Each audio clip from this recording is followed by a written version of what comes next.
इसी तरह से मैक्स है, मैक्स यानी मैक्सिमम वैल्यू। मैक्सिमम वैल्यू का मतलब होता है सबसे बड़ा नंबर। किसी रेंज में अगर आपको ये देखना हो कि सबसे बड़ा नंबर कौन सा है तो मैक्स का फॉर्मूला यूज किया जाता है। तो मैक्स का हम फॉर्मूला यूज कर लेते हैं।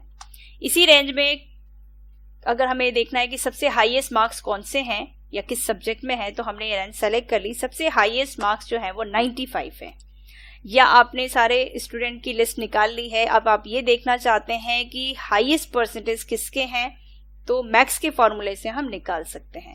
और ये इस तरह से हम अगर सभी को ड्रैग करेंगे तो देखिए सबकी हाईएस्ट वैल्यू उस रेंज के अकॉर्डिंग आ जाती है।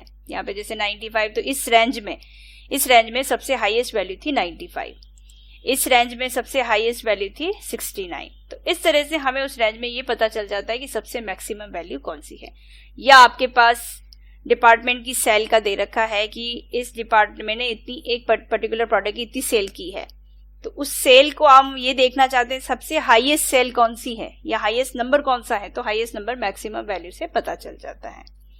मिन होता है सबसे छोटा, यानी उसी रेंज में आप ये देखना चाहते हैं सबसे छोटा नंबर कौन सा है, तो मिन का फॉर्मूला ध्यान रखिएगा, एक्सेल में मैक्स और मिन ही होता है, मैक्सिमम और मिनिमम नहीं होता है।